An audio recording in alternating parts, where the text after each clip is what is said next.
Israeli Prime Minister Benjamin Netanyahu has announced the establishment of an emergency wartime government. To talk about what this actually means, let's bring in Shahar Azani. He is a former spokesperson of Israel's Consulate in New York and a veteran Israeli diplomat. Thank you so much for joining us. So why was this emergency government formed, and what will it actually do that the old government hasn't already done?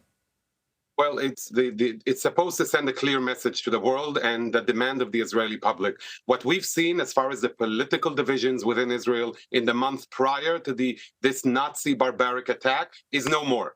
And that's exactly the message that this government is supposed to send out. And I have to tell you, the unity within the people itself, when you look throughout Israel and you see that sense of resilience and strength and togetherness, it preceded the political maneuvering of creating this government. The people of Israel, they're united together against this barbaric Nazi enemy. Shahar, I'm wondering if you can give us any insight, because we've heard a lot from the international community that there are calls for humanitarian corridors, that they're hoping that the full siege that stops water, food, and medicine from getting into to Gaza will be lifted by Israel. Is the addition of Benny Gantz into that leadership position expected to help make any progress in that? How is the new government expected to navigate both the war with Hamas and this need for humanitarian assistance?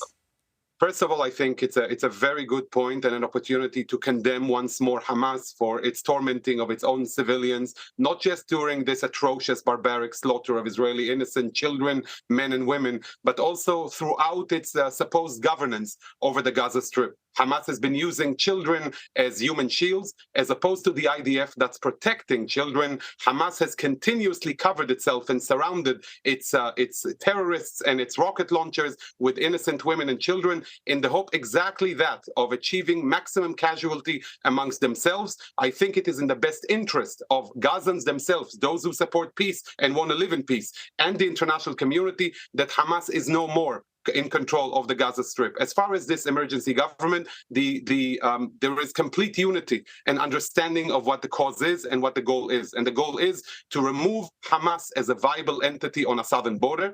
Hamas has shown no mercy to innocent babies who were burnt alive, who were butchered and beheaded, to women who were taken with their infant children, to Holocaust survivors. But I have to tell you, in a way, Hamas is worse than the Nazis, because the Nazis tried to hide their atrocities and Hamas posted it on their social media. And I can share with you that even as of this morning, they have sent from the mobile devices of their victims videos and images of executing people to their families behind. So I can tell you that we are resilient and united in our demand to take out Hamas as a viable entity in the south, and the end result will be better, not just for Israelis, but for Palestinians and for humanity as a whole.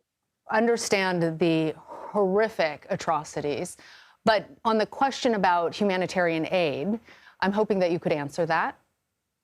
Well, absolutely. If Hamas chooses to show the same kind of humanitarian face to the world by releasing the hostages that were taken in such a brutal manner, then I believe that there might be a way in which the Israeli government might consider, doing the same. But remember, the Gaza Strip has two international borders. It doesn't just have the Israeli side, it also has the Egyptian side. And that lack of tolerance towards Hamas barbarism and the result that it has brought upon its people, Hamas needs to be accountable for, and I look forward for such questions to also be presented to representative of that terrorist organization as far as the blood that is on their hands. Shahar, obviously there's not a lot of intelligence that Israel's going to share publicly, as they are trying to focus on those who have committed these atrocities. Do you have any information about how far we are in terms of actually targeting the leadership or the people, the group that is responsible at this time?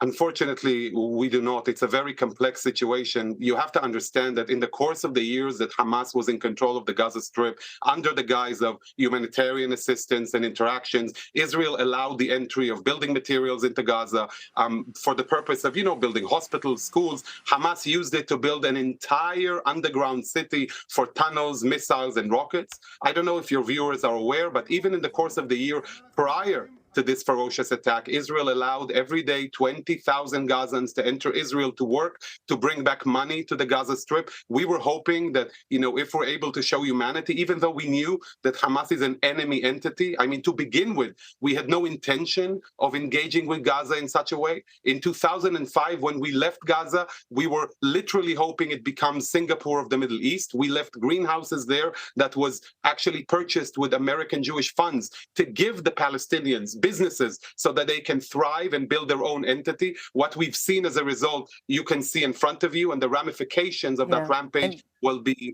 for many years to come. It is important to note, and even in that time, the unemployment rate is incredibly high, and a number 50% under the age of 18. Shahar Azani, thank you so much for joining us. Thank you for having me.